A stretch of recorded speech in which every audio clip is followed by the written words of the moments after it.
Across Asia, China's messaging campaigns are increasingly spilling into the domestic politics of its neighbors.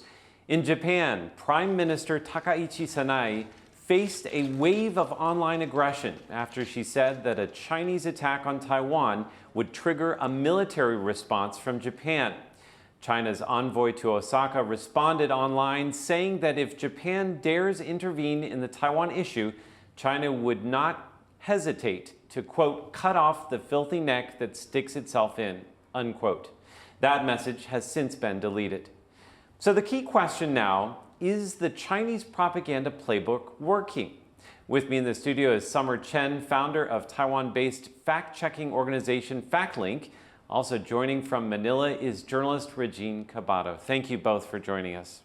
Now, Summer, does this case in Japan appear to be an isolated diplomatic flare-up, or is it part of a broader information strategy that Beijing is deploying across the region? I think Beijing just take a series of action, including economic sanction and military threats, and also as well as information warfare. So we can see they take the very similarity action toward Taiwan when Taiwan stepped its diplomatic red lines. So China did the same thing. So recently we published a research paper. We explored the similarity that China's approach toward Japan and toward Taiwan. And we find when they conduct information warfare, China has three actors: the wolf warrior diplomats, just like the Philippines, and also the state-run and the affiliate media, and then the high influential on Weibo and on X. And they So let me just repeat that. Yes. You've got wolf warriors, so that's Yes. that's the diplomats. You've got the state-run media in China, Right. and then you've got influencers. So it's those three, right? Right. So Okay. just like the Philippines, and so we can see the diplomatic, they will play wolf warrior, and also the state-run media, they will provide the long narrative, and also the high influence, they will just spreading misinformation on X. And in the case of Japan, what kind of narratives were they pushing? What was their message? For the propaganda, they have some narrative to Japan, including the independence of Okinawa. And they mention the issue, and they say Japan was violated the post-World War II constitution, and also they are spreading disinformation on X. Although we don't know who will be the disinformer, especially on X, it's pretty hard to trace. But from our point of view, we see the same playbook, the same patterns in Taiwan. I saw even stories where they were suggesting that Taiwanese diplomat to Japan, Frank Xie, had gifted jewelry to the prime minister. I mean, is that the kind of thing? It's sort of like a personal attack?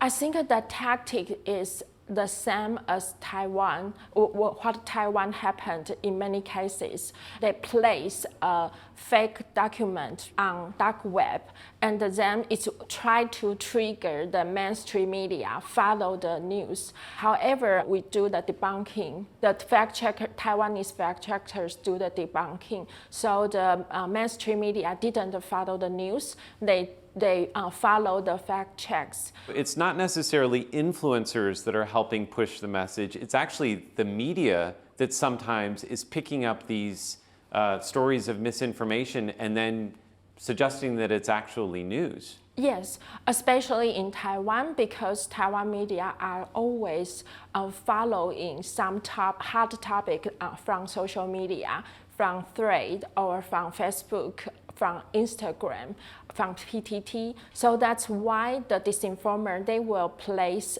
a bet on those social media. They try to trigger the mainstream media to rewrite it into a news. So that's their strategy. It will be very low cost and efficient in Taiwan. So we can see that.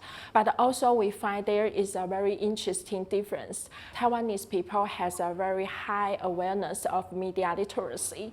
So usually the disinformer, when they conduct the disinformation, we won't see the China state-run media. However, in Japan's case, we can see the China state-run media and the China affiliates media, and a lot of per-China influence. Who's the real audience here? Is it people in the country, like for example, in Taiwan and in Japan and the Philippines, or is it actually sending a message to people in China? Yeah, that's a very interesting question. I think when China conduct the disinformation and the spreading the propaganda, it's not only for the other countries' audience, but also for the Chinese, for the internal propaganda too. So they are doing both. Regine, when you're listening to the stories about what's happening in Japan and Taiwan, do you feel like there are similarities to what's happening in the Philippines? And then perhaps this is a suggestion that there's a playbook that China is using in countries across the region? For sure.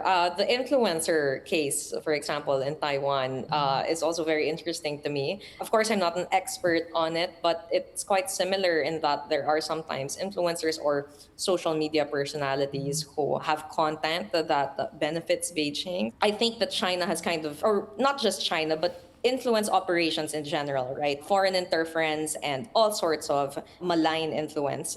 They don't necessarily have to make sweeping changes in a society overnight. They only have to change the minds of a few people in certain communities at a certain time. And that's why they target micro-influencers, for example, or nano-influencers, because they are playing the long game here, and they're not looking to change people's opinion of China just with the snap of a finger. They are very happy to just sow the seed of doubt in the current defense policy, for example, or in the current foreign affairs policy.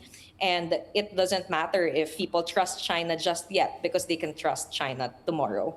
Summer, I want to bring Taiwan into the conversation. Now, in 2022, we saw a very high-profile visit from then U.S. House Speaker Nancy Pelosi coming to Taiwan. And after her visit, there was a huge surge in messaging from China here in Taiwan. How does that compare to the situations in Japan that we've been talking about and also the situation in the Philippines? I think the wave, we can compare is big or small. I think it's the same. We can see the same playbook. We can predict what's the narrative of the disinformation on X toward Japan, actually, because we have the experience to tackling down the disinformation when Ms. Pelosi visited Taiwan. When we look at those experiences, it's quite important for Japanese fact-checkers and the Taiwanese fact-checkers to study and rethink all the patterns together. I think that will be very meaningful. But there is also a very big difference between China to Japan and China to Taiwan. For Taiwan, they want to build the connection. So the narrative will be Taiwan is one part of China, and we have the same blood.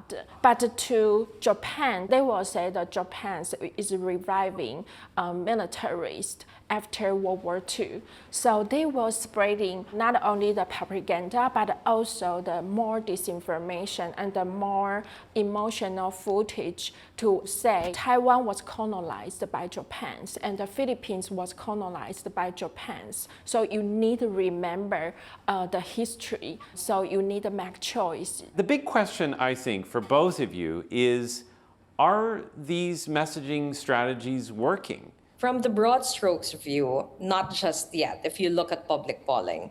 However, like I mentioned, I think they're going for specific target communities. And they've kind of realized that the way to appeal to Filipinos is to go through the partisan route. So I have seen the rhetoric actually working on pro-Duterte followers and supporters, for example, on people from my home region in southern Philippines, in Mindanao. There is a lot more strengthening that can still be done, is going into specific language groups, specific ethnic groups. And so we have to adjust our messaging as well, I would say, if you're on the side of democracy or if you're on the Philippine side in the maritime dispute. I don't think it's working because we can see that Japan's elections, the result, we don't see China's propaganda was affect their election. So, and in fact, it was a landslide for the prime minister's own party. Right. But we will say we need to keep an eye on those narratives because it will be opened and they will be more frequently spreading those kind of narratives and the disinformation. And especially China, when we monitor the message from social media, we can say the hate speech, especially hate speech toward Japan, is daily operations. So that will be rising the emotion, especially hate emotion toward Japanese. So we need to watch out that. Very quickly, how can journalists and media organizations and the organization like FactLink, how can you work together across borders to combat disinformation like this? The fact-checking has a community and it's under IFCN, International Fact-Checking Network. Amongst organizations, when they do the debunking and when they verify the information, they are always can help each other. But and also for the researchers, I think under the regional conflicts, we need have more collaborations, and so the research is not only from Taiwan, but also we need to keep our eyes more broad and watching on Philippines, Taiwan, and Japan's, and the other countries in South Sea. I think it's more and more important for the researchers to work together. I completely agree. I think more cross-border collaboration, bigger collaboration is definitely the way to go. Foreign interference and malign influence, it's a huge machine which we can only see certain parts of at a certain time. And people in different countries and different locations can only see specific operations happening in their area. And so it's kind of important to be able to share data, share information, as well as share tools for detecting this stuff, because that way we can have a broader sense of what's happening and its place in the wider politics. We've been speaking with journalist Regine Cabato in Manila and Summer Chen, founder of Taiwan-based FactLink. You can also find our conversation on how China's Playbook is targeting the Philippines on the Correspondents playlist on our website and on YouTube. Thanks for watching.